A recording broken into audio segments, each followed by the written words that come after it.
Financial Survival Network, helping you to survive and thrive in the new economy. Get our complimentary newsletter at financialsurvivalnetwork.com. This is the Financial Survival Network.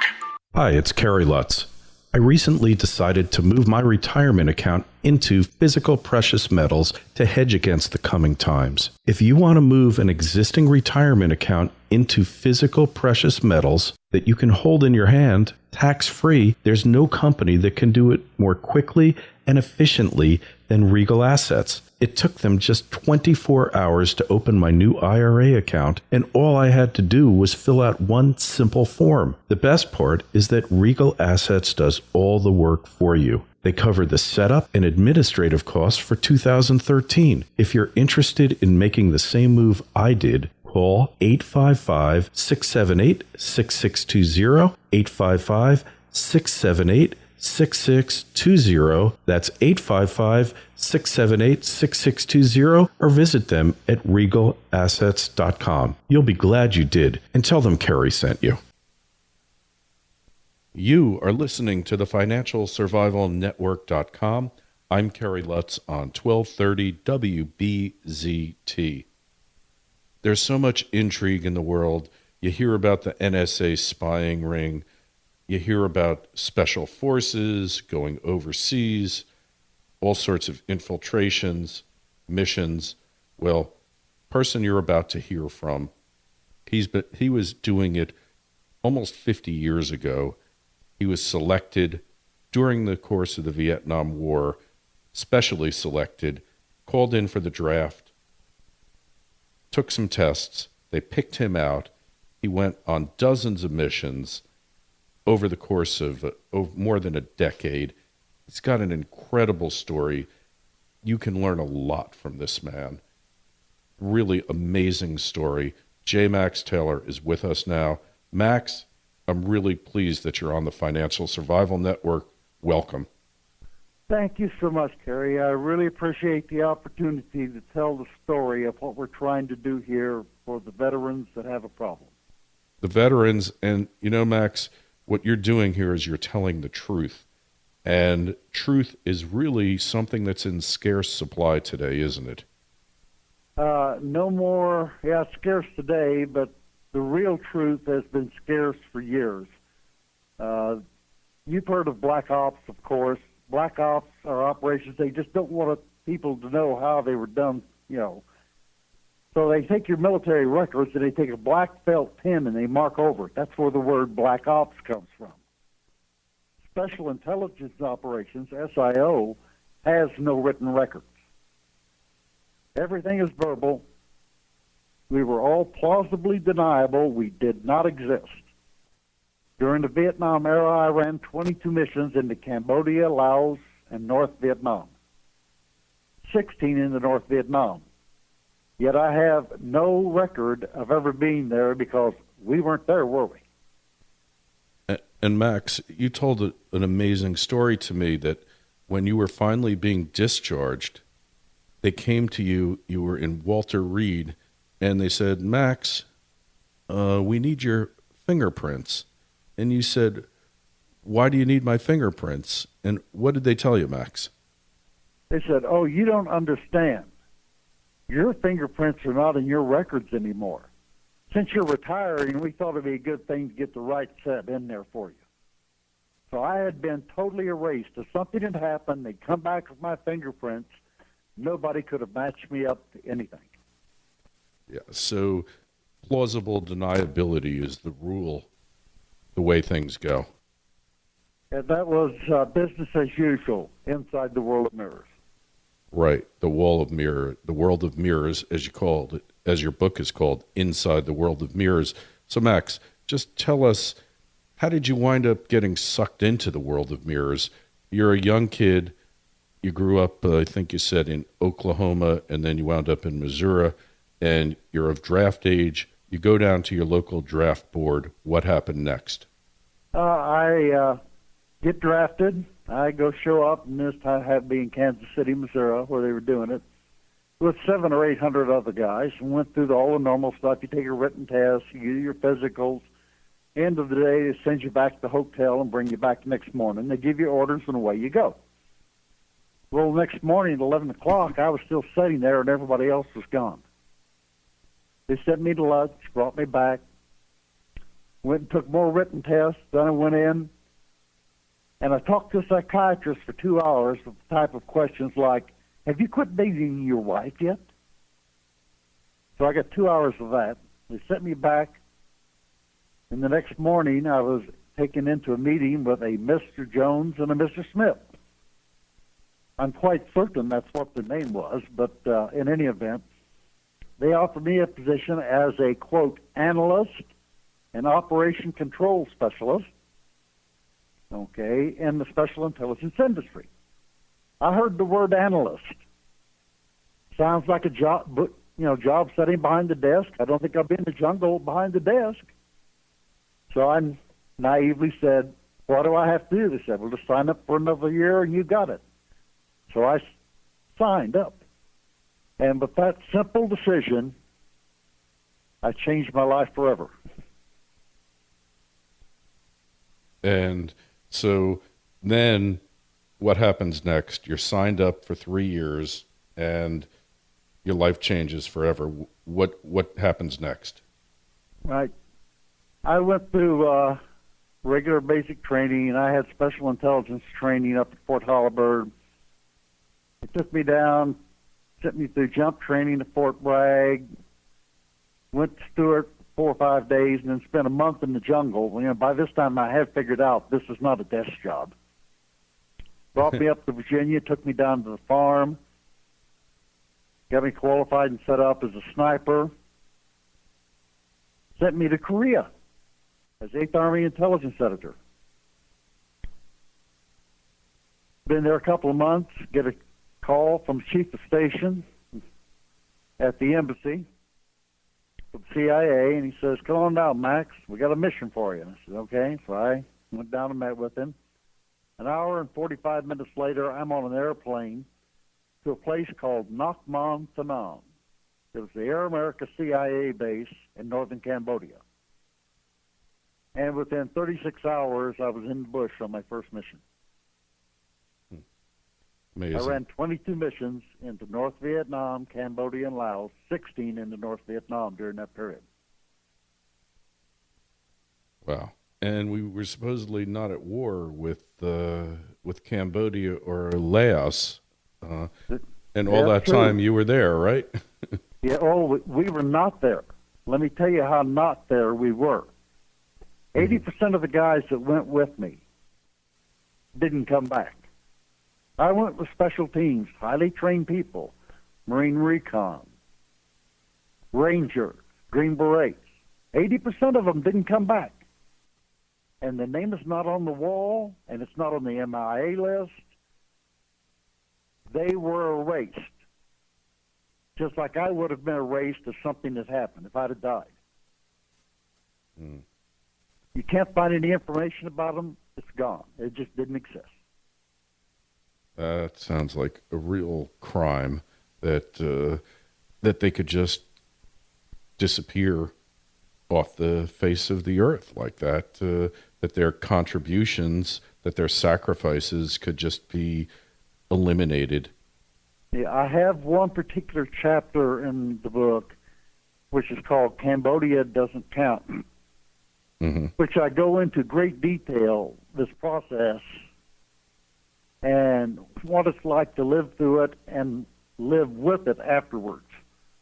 And it's something that you can never get away from. Yeah. Now, one thing you mentioned, Max, is you only had to sign a 25-year non-disclosure agreement. Normally, the agency requires you to sign a 50-year non-disclosure. Why did they do that? Well, I was tore up so bad on my 83rd mission that they didn't expect me to live 10 years or so. So they just wanted the 25-year. Their mistake. Now I get to tell the truth. And have you heard from them since you wrote this book? Has there been any harassment or any blowback from the agency? Nothing you can lay your fingers on. But that doesn't surprise me.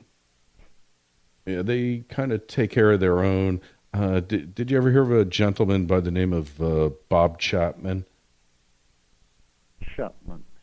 He wrote a lot on financial affairs. He had been in intelligence. He was decoding, decrypting a lot of. Worked in the crypto groups, Yeah, right? yeah, he probably. Yeah, I had a lot of those guys working, handling my stuff, but remember, I'm out in the field. I'm not Yeah. sitting at a desk anymore. I know. He probably handled a lot of stuff of mine that came through. Yeah, he was post World War II, and he was so good at it that he could listen to the code, to the Morse code, decrypt, and do a crossword puzzle at the same time. And subsequently, a lot of things happened. They never really went after him, even though he was no longer on the reservation. But basically, he was an all-around good guy. But yeah, they kind of take care of their own, even when you go off the reservation. They never. Up to a point. Yeah, to a point. So, but hey, you're getting on in your years. How much grief they want to cause you? They got so much stuff going on now that how much they want to expend on you. I is really don't the expect question. any major blowback, probably Mm-hmm. until the second or third version of the book comes out. Yeah, till you're on the that's when circuit. the real heavy stuff will come out, and then they may scream a little bit. Yeah, well, it's. I think you're doing a great thing. You know what? We have to pause for a moment, Max. But I want to come back and I want to kind of discuss what's going on now and how it relates to where you were. So we'll be right. We'll return and we'll talk more about this.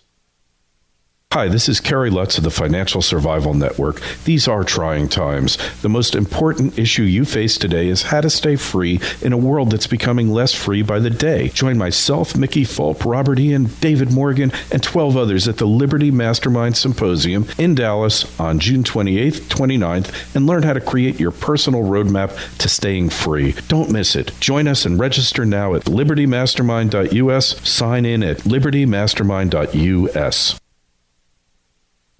And we are back. I'm Kerry Lutz on the FinancialSurvivalNetwork.com. We're talking with Max Taylor, who's got an amazing story of special ops intrigue going back to the Viet Nam War, but he did it till the mid-'70s. And boy, has he got a story to tell. Luckily, his non-disclosure agreement, his NDA, expired long ago. He's written a book about it. He's going all over the country talking about it. And Max, we're hearing the NSA, they're monitoring every phone call, every email, every Google search that you do on the internet. Does that all surprise you at all? Oh, you mean they're finally admitting it? Well, they didn't admit it. This guy blew the whistle. Okay, well, somebody admitted it then. Mm-hmm. Okay, that makes more sense to me. I didn't think they'd admit it, but I knew somebody would eventually say something. Is this guy a hero in your opinion? Yeah, and you know why? Mm-hmm. People need to know what's really going on. They need the truth. Mm-hmm.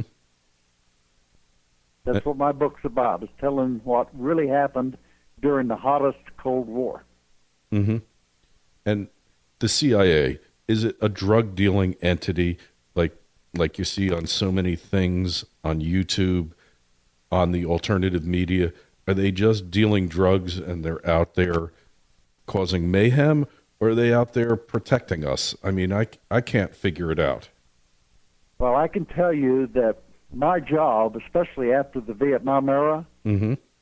was to go in and take care of potential terrorist problems Mm-hmm. so that they didn't end up over here. Right. All right.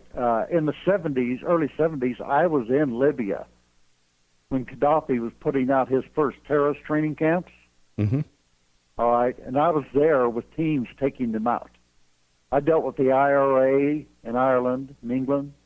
I dealt with the Basque terrorists, in France, dealing with the Spain problem. I dealt with Mastermind Hall. I've been all over the world, Russia, China, 5 times into East Germany. You name it, I've probably been there, or at least been through it.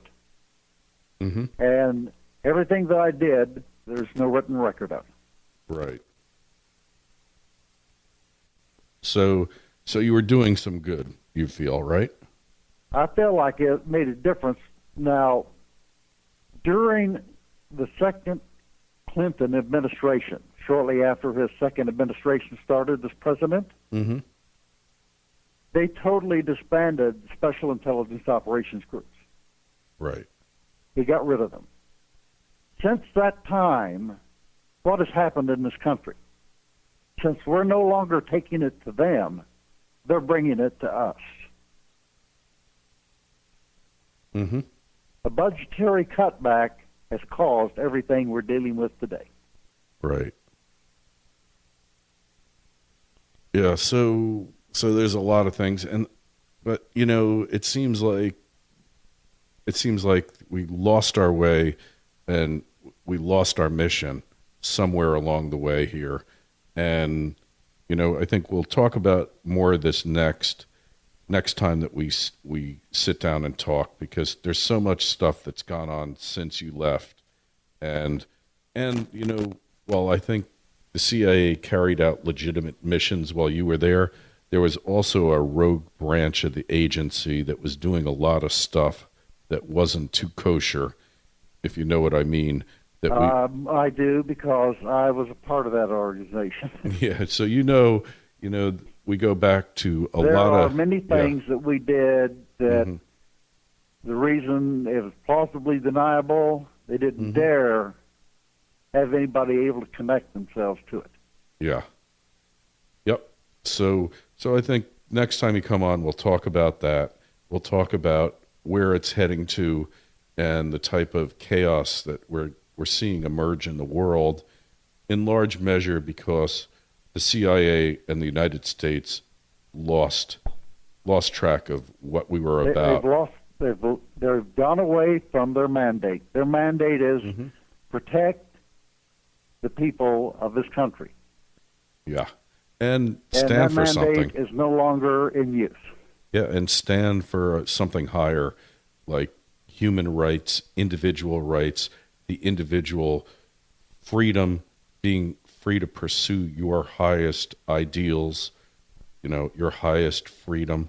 And that's one of the reasons that I did the book, was not only to tell these stories, but also to deal with something that they have done, which is they have walked off and left all the veterans and just dumped them on the streets. How many times do you see people on the streets with signs, "Veterans, I'm hungry"? It's heartbreaking. It's a disgrace, and it's unforgivable. All right, and that's the reason that I put this inside the Vets for Vets program at the American Legion. Every dime that comes out of this book goes to getting those people off the street and taking care of them and their families. Yeah. If the government won't stand up and do its job and keep its word, we're all going to have to step up ourselves and just go do it. Yeah. And it's a great thing. So, Max, tell us where we find out more about you, where we get your book, and how we contact you. All right, my book, Inside the World of Mirrors, The Story of a Shadow Warrior, is available anywhere online. You can go to www.authorhouse.com in the bookstore and pick it up very easily. Once again, www.authorhouse.com. It's in Excellent. the bookstore, available in ebook, all 5 ebook formats, soft copy, hard copy, whatever. All right, it's also, if you look for it on any of your bookstores anywhere, they all got it, and they'll all take care of you. All right, Max. Well, we're going to have you on again. I'm going to feverishly read this book, and can't thank you enough for reading it and coming on the Financial Survival Network. It's really been great to have you on. 83 missions. Man, that's pretty amazing. And hey, you failed to mention you were codenamed the Iceman, which probably explains how you survived as long as you did. Yeah, the average life expectancy was, they expected people to last 2 to 3 years. They'd either die, get hurt, or lose the nerve that couldn't go anymore. So I became kind of a unknown walking legend, and my handler nicknamed me the Iceman, and eventually stuck, and that's what they put me in as a code name for.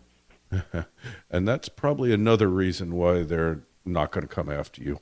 So, Max, thanks again. Don't forget financialsurvivalnetwork.com. Hear this interview again. Max, thanks again for your contribution. It's really been great talking with you, and best of luck on this book. Thank you so much. I look forward to getting together again with you. Absolutely. You be well. You too. Thank you, sir. Hi, it's Kerry Lutz.